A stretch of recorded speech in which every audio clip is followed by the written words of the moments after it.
স্বপ্ন এখনো অধরা, 4 সংগঠনের কাছেই ভয়ঙ্কর আগ্নেয়াস্ত্র, আধিপত্য, খুন, চাঁদাবাজিতে হচ্ছে ব্যবহার।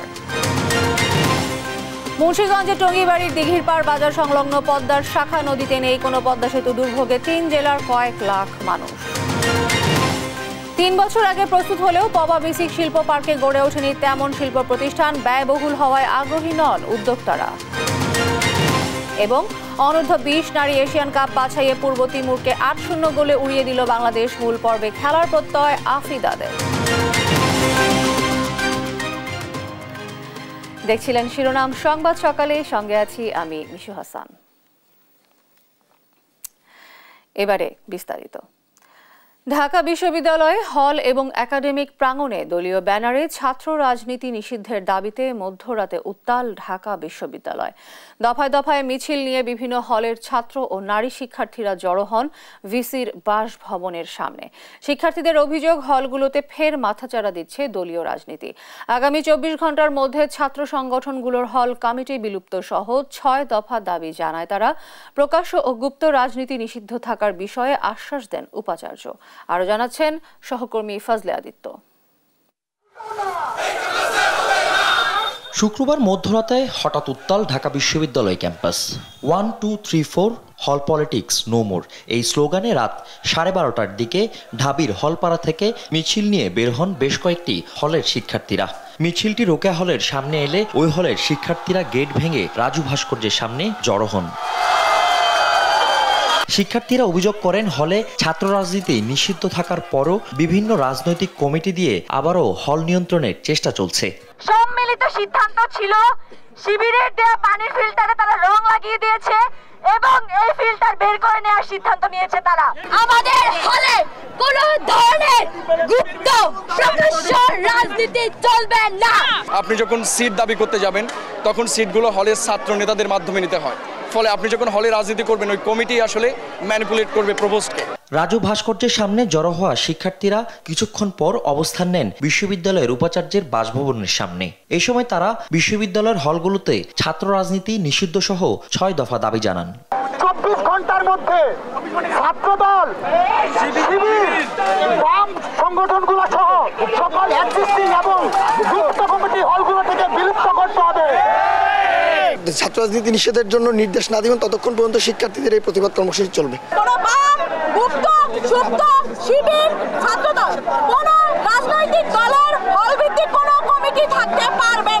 ঘণ্টা দুয়েক অবস্থানের পর বাসভবন থেকে বের হন ভিসি নিয়াজ আহমেদ খান। 17 জুলাই 2024-এর আদেশ অনুযায়ী গুপ্ত ও প্রকাশ্য হল রাজনীতি নিষিদ্ধের ঘোষণা বহাল থাকবে বলে আশ্বাস দেন তিনি। 17 তারিখে তোমরা ছাত্র রাজনীতি বিষয়ে নিষিদ্ধ করবার জন্য বা ছাত্র রাজনীতি হল কেন্দ্রিক করবার জন্য যে সিদ্ধান্ত নিয়েছো সেই ব্যাপার আমি সেটা শেষ করতে দাও, সেই অনুযায়ী হল প্রশাসন সিদ্ধান্ত নিতে পারবে। ভিসির আশ্বাসে আন্দোলন প্রত্যাহার করেন শিক্ষার্থীরা। এই বিষয়ে সিদ্ধান্ত নিতে আজই প্রভোস্ট স্ট্যান্ডিং কমিটির সভা ডেকেছেন বিশ্ববিদ্যালয় প্রশাসন। ফজলে আদিত্য, দেশ টিভি, ঢাকা। পারিবারিক কবরস্থানে দাফন সম্পন্ন হয়েছে সাংবাদিক আসাদুজ্জামান তুহিনের। দ্বিতীয় জানাজা শেষে ময়মনসিংহের ফুলবাড়িয়ার ভাটিপাড়া পারিবারিক কবরস্থানে তাকে দাফন করা হয়। তুহিনকে হারিয়ে পাগল প্রায় পরিবারের লোকজন। বিকেল 5টার দিকে মরদেহ বাড়িতে পৌঁছালে শত শত মানুষের ভিড় জমে যায় তাকে এক নজর দেখতে। এদিকে এই হত্যা মামলার প্রধান 2 আসামি সহ গ্রেপ্তার করা হয়েছে 4 জনকে। সহকর্মী ইলিয়াস আহমেদের পাঠানো তথ্য ও ছবিতে বিস্তারিত জানাচ্ছেন ফারজানা আফরোজ টুম্পা।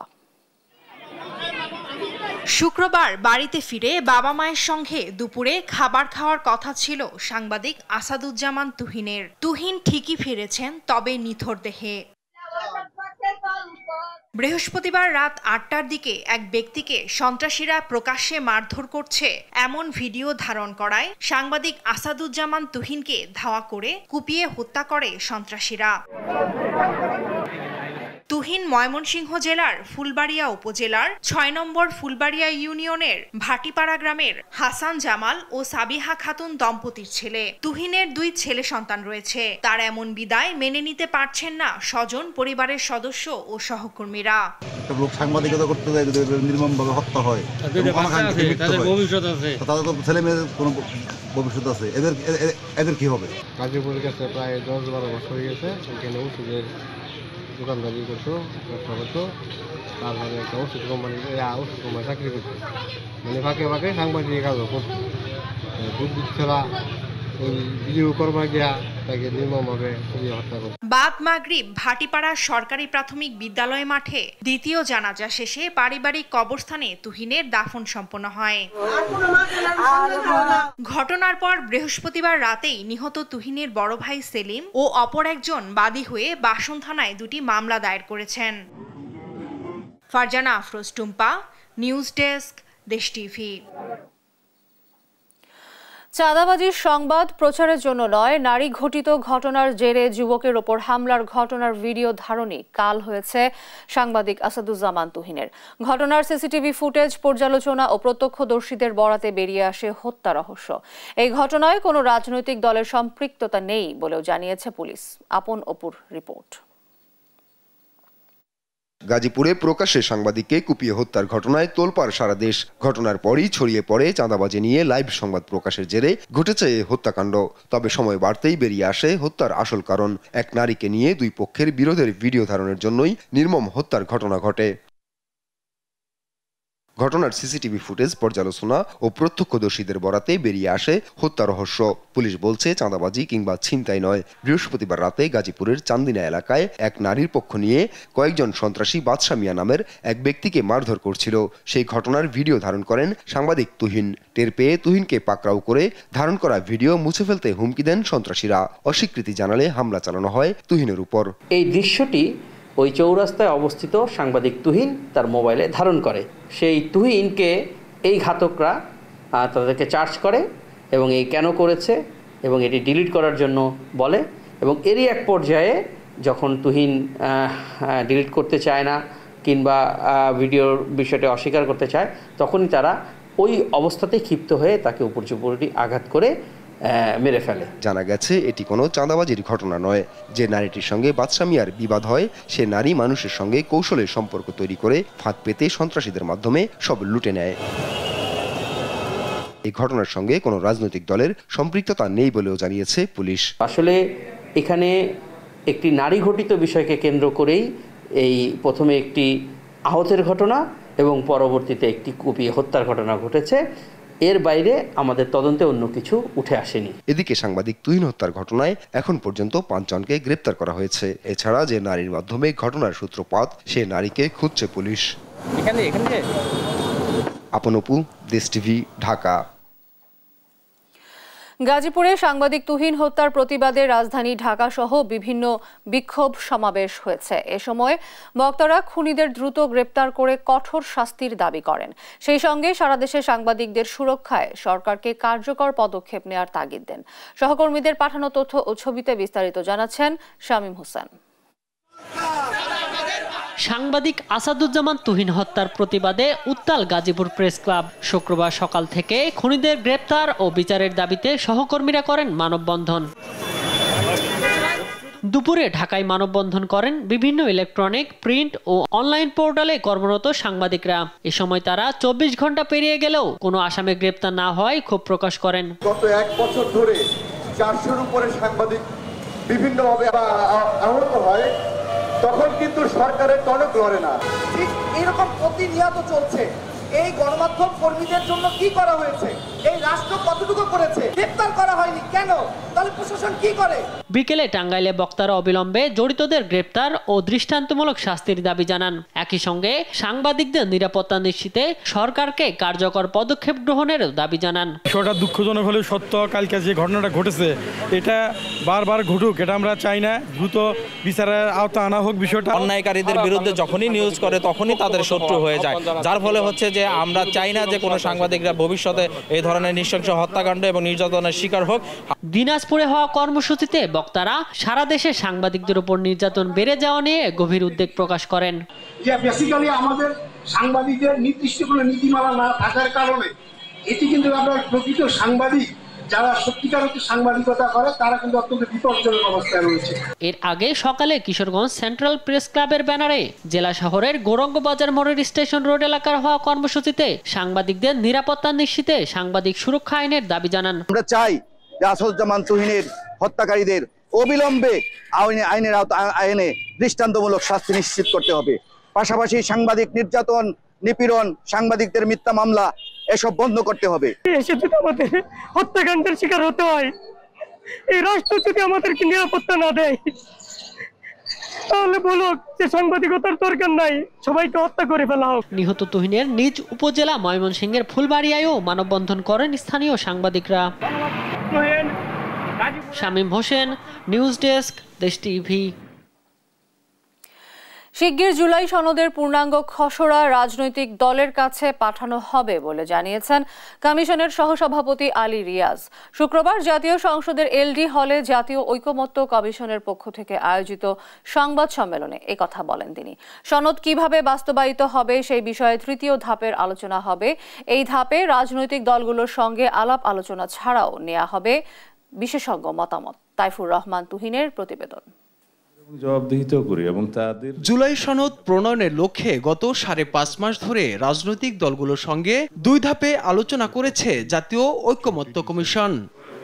এই প্রেস কনফারেন্সের এর অগ্রগতি জানাতে সংসদ ভবনের এলডি হলে সংবাদ সম্মেলনের আয়োজন করে কমিশন।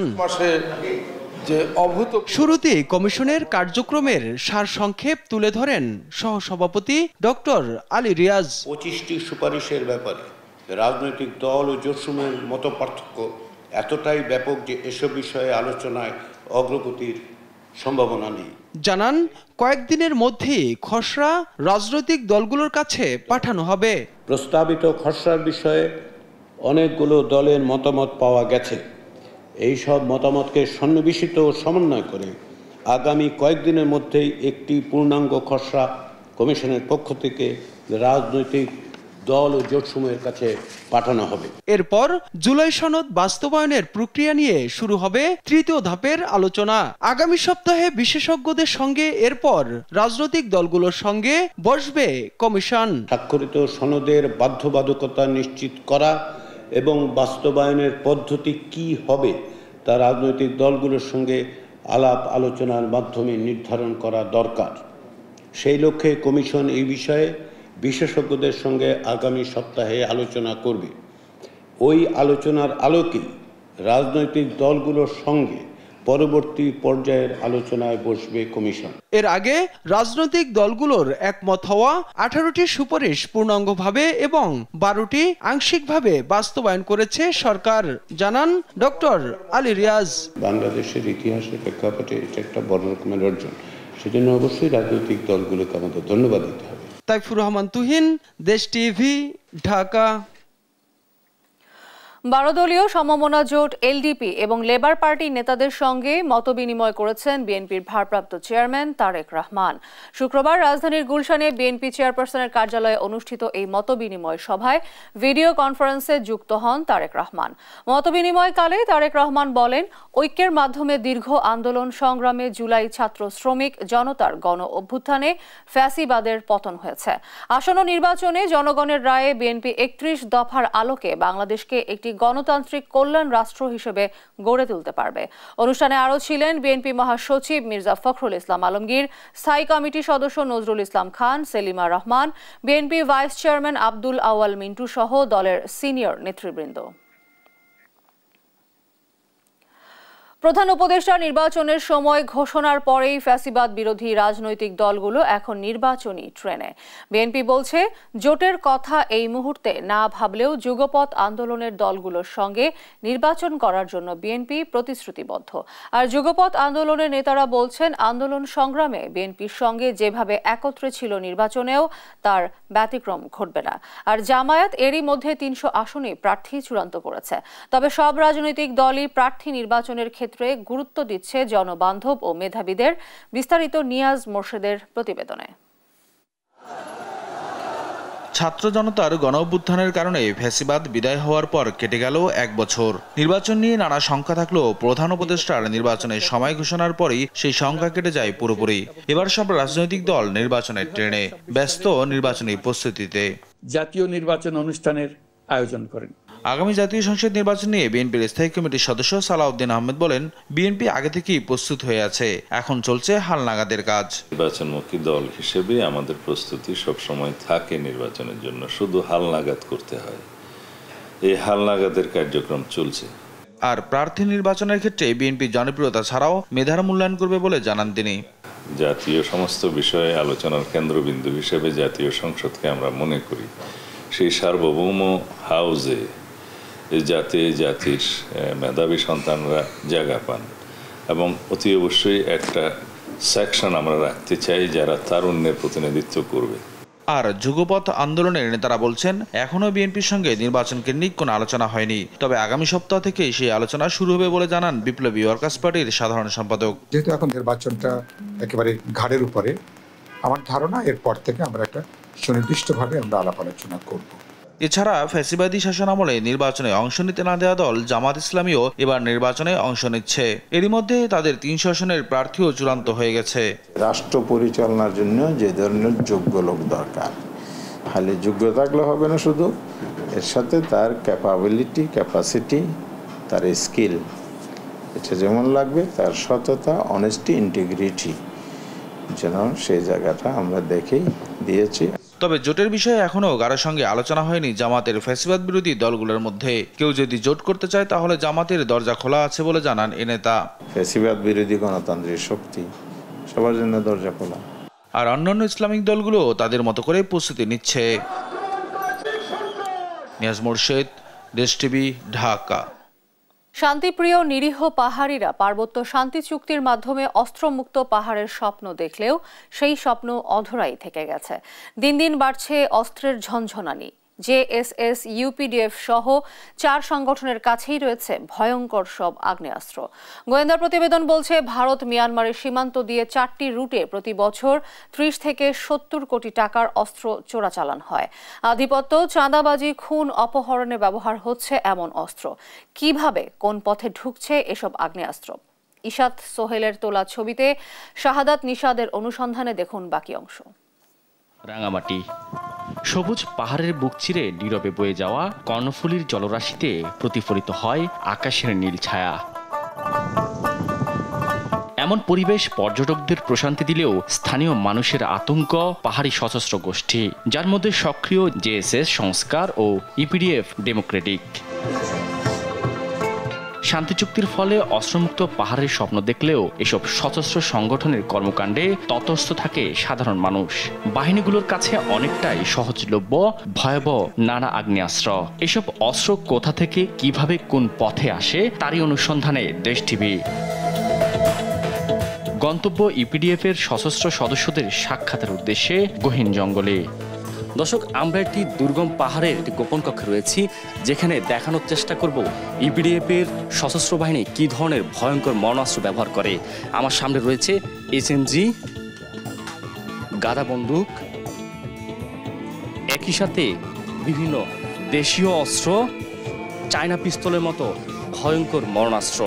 পরিচয় গোপন রাখার সত্ত্বে এক ইপিডিএফ সদস্য জানান, ভারত ও মিয়ানমার থেকে সিন্ডিকেটের মাধ্যমে আসে ভারী অস্ত্রশস্ত্র। আগে বেশিরভাগ অস্ত্র মিয়ানমার থেকে এলেও কঠোর নজরদারির কারণে এখন ভারত থেকে আসে বেশি। অস্ত্র চোরাচালানের বর্ণনা উঠে আসছে তার মুখে। তাদের হচ্ছে বেশিরভাগ অনলাইনে হয়। অনলাইন বলতে এই যে হোয়াটসঅ্যাপ আছে আমাদের, মানে ইউপিডিএফের এমন জায়গা আছে, ওইখানে আপনি উঠলে সব নেটওয়ার্কে পাবেন। যেমন আপনি পুরোমনে, আপনি গিয়ে দেখবেন পুরোমনে, আপনার যে যে এখানে এখানে পুরোমন, ওইখানে সব নেট পাবেন। আপনি যা এখানে পাচ্ছেন না।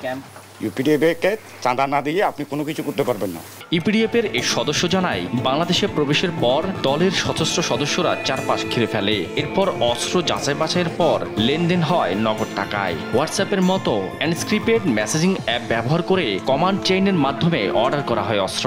অস্ত্র সরঞ্জাম যেখান থেকে নিয়ে আসা হয় যে পার্শ্ববর্তী দেশ, যেটাতে ভারত আর হচ্ছে মায়ানমার, দুটার থেকে বেশিরভাগই আসে। তখন ছিল বেশিরভাগই আমদানি মায়ানমার থেকে একটু কম হয়, তখন বেশিরভাগই ভারত থেকে নিয়ে আসা হয়।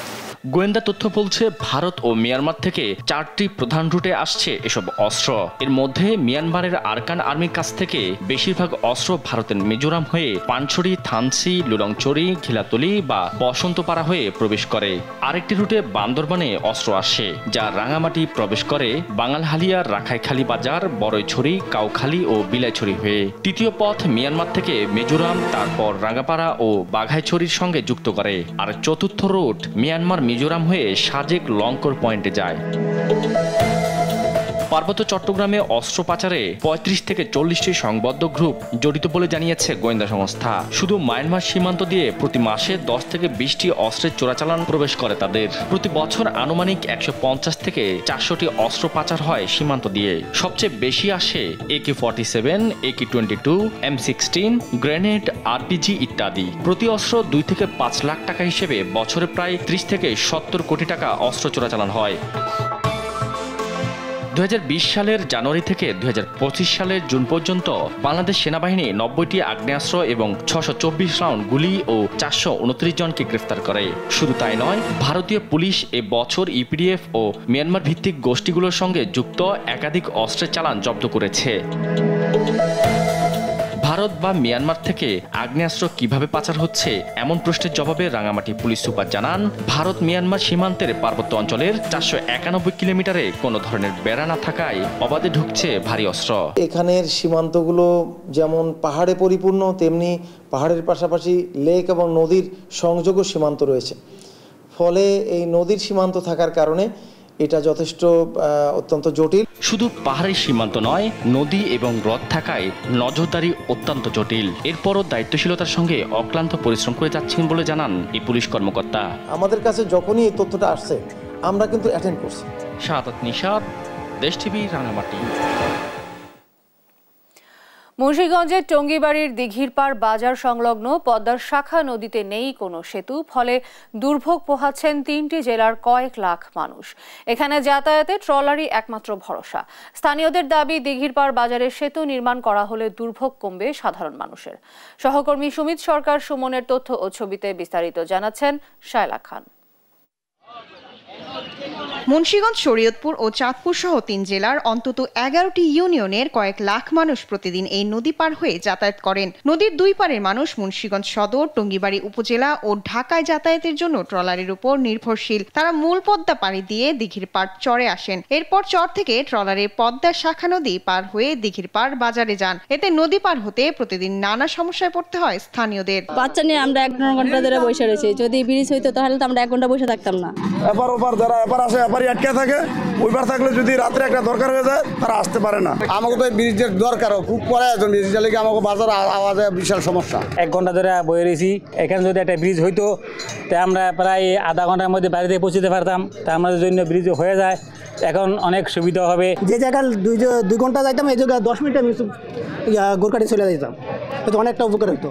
নদী পানি দিতে ট্রলারের জন্য বসে থাকতে হয় দীর্ঘ সময়। মোটরসাইকেল নিয়ে পারাপার হতে খরচ পড়ে যায় 100 থেকে 200 টাকা। আবার রাতে ভাড়া বেড়ে যায় কয়েক গুণ। এখানে একটি সেতু নির্মাণ হলে যাতায়াতে সময় ও খরচ দুটোই কমবে। 2টা বাইক নিয়ে যেতেছি, আপনার ব্রিজ না থাকার কারণে 1 ঘন্টা লেট করতে হবে আপনার ট্রলার ছাড়ার জন্য, বাকি আরো 1 ঘন্টা লাগবে যাইতে। মোটরসাইকেলে দুধ নিয়ে আসতে হয়, যদি ব্রিজটা হয়ে যায় তাহলে আমরা গাড়ি দিয়ে ডাইরেক্ট সরাসরি আসতে পারবো। এখানে ডাকাতিরও একটা সম্ভাবনা আছে। যদি এখানে ব্রিজ হইতো তাহলে এলাকার মানুষের অন্তত আমি মনে করি যে অনেক তাদের দুর্ভোগ থেকে অনেক মুক্তি পেত। দিঘিরপাড় বাজারের সংলগ্ন পদ্মার শাখা নদীতে 600 মিটারের বেশি দৈর্ঘ্যের একটি সেতু নির্মাণের পরিকল্পনা করা হয়েছে বলে জানান স্থানীয় সরকার প্রকৌশল অধিদপ্তরের নির্বাহী প্রকৌশলী। দিঘিরপাড় বাজারের সাথেই এখানে একটা 600 মিটার ব্রিজের একটা প্রপোজ করা আছে। দ্রুত সেতু নির্মাণ করে সমস্যার সমাধান করবে প্রশাসন, এমনটাই প্রত্যাশা সচেতন মহলের। শায়লা খান, নিউজ ডেস্ক, দেশ টিভি। রাজশাহীর পবা উপজেলায় বেসিক শিল্প পার্ক 2 3 বছর আগে উদ্যোক্তাদের জন্য প্রস্তুত ঘোষণা করা হয়, কিন্তু সেই শিল্প পার্কে গড়ে ওঠেনি তেমন শিল্প প্রতিষ্ঠান। প্লটের অতিরিক্ত মূল্য, ইউটিলিটি সেবার অনুপস্থিতি ও ব্যাংকিং সহায়তার অভাবে বিনিয়োগে আগ্রহ হারাচ্ছেন উদ্যোক্তারা। কাজী শাহেদের প্রতিবেদন। রাজশাহীর বিসিক শিল্প পার্ক 2 3 বছরে মাত্র 3টি প্লটে শিল্প কার্যক্রম শুরু হয়েছে, বাকিগুলো ফাঁকা পড়ে আছে। ফাঁকা প্লটে সারি সারি কাশবন। শুরুতে ব্যবসায়ী ও উদ্যোক্তারা আগ্রহ দেখালেও পরে সেই আগ্রহে ভাটা পড়ে। প্লট নিয়ে কেউ ফেরত দিয়েছেন, কেউ আবেদন প্রত্যাহার করেছেন। অভিযোগ, প্লটের দাম অনেক বেশি। প্লট বা বর্তমান রেট হিসাবে অত্যাধিক। এখন শিল্পায়নে তো ইনভেস্ট হয়, এখন আমরা রানিং ক্যাপিটাল ইনভেস্ট করব না ফিক্সড ক্যাপিটাল এত দিয়ে দেবো, ওই চিন্তা ভাবনা করে নিরুৎসাহিত হলাম। পরে আমরা আর এইটার উদ্যোগী হইনি, আর আমরা নেওয়ার চিন্তা ভাবনা করিনি। একটা ব্যবসা প্রতিষ্ঠান গড়ে উঠতে গেলে প্রথম যে প্রয়োজন হয় সেটা একটা অবকাঠামো তৈরির জন্য যে জমি তো প্রয়োজন তৈরি হয়, সেই জমির ওখানে দাম সরকার যে নির্ধারিত যে দাম সেটা অনেক বেশি। ব্যবসায়ীদের যে সহযোগিতা করা, প্রণোদনা দেওয়া, এই জিনিসটা আসলে করা হয়নি। ব্যবসায়ী নেতারা বলছেন, ক্ষুদ্র উদ্যোক্তাদের জন্য বিসিক গড়ে তোলার কথা বলা হলেও নারীদের উৎসাহিত করতে কোনো সুযোগ রাখা হয়নি। আয়তন অনুযায়ী প্লটগুলোও শিল্প প্রতিষ্ঠান বান্ধব নয়। বিসিক 2 যে আমরা যাব নারী উদ্যোক্তারা, সেই প্লটে শতক প্রতি 9 লাখ টাকা কাঠা, মানে 9 লাখ টাকা শতক। 5 শতক যদি নিই তাহলে কত পড়ছে? 5 নং 45। বিসিকের যে নতুন নতুন যে আইনগুলো হয়েছে, সেখানে যে সরাসরি যে আগে ব্যাংক থেকে যে লোন পাইতো বিসিকের প্লট বরাদ্দ দিয়ে, সেখানে আবার বিসিকের ট্যাগ লাগবে, বিসিকের এনওসি লাগবে, বিসিকের অনেক ধরনের এখন কাগজপাতি লাগবে। তাছাড়া ব্যাংক ওখানে ইন্ডাস্ট্রি করলেও ব্যাংক ওখানে ফিনান্স করতে পারছে না। তবে বিসিকের এই কর্মকর্তা বলছেন, শিল্প ধীরে ধীরে গড়ে ওঠে। প্লট নিতেও আগ্রহী আছেন উদ্যোক্তারা। এবারও তো 17টা প্লট আবেদন করছে। 50 একর জমিতে গড়ে ওঠা বিসিক 2 প্রকল্পটি 2022 সালের জুলাইয়ে উদ্বোধন করা হয়। প্রায় 150 কোটি টাকার এই প্রকল্পে 286টি শিল্প প্লট আছে। এখন পর্যন্ত বরাদ্দ হয়েছে 49টি প্লট। কাজী শাহেদ, দেশ টিভি, রাজশাহী। জন্ম থেকেই দুচোখে আলো নেই, তবু সেই অন্ধকার ভেদ করেই নিজের ভুবন গড়ে তুলেছেন খাগড়াছড়ির পানছড়ির দৃষ্টি প্রতিবন্ধী শিল্পী সুমন পাল। সুমনের গান আর বাঁশিতে যেন সুরের জাদু, সেই জাদুতে মানুষকে মোহিত করেন তিনি। এর উপর নির্ভর করেই চলে তার সংসার। খাগড়াছড়ি থেকে সহকর্মী অপু দত্তর রিপোর্ট, জানাচ্ছেন শামীম হোসেন।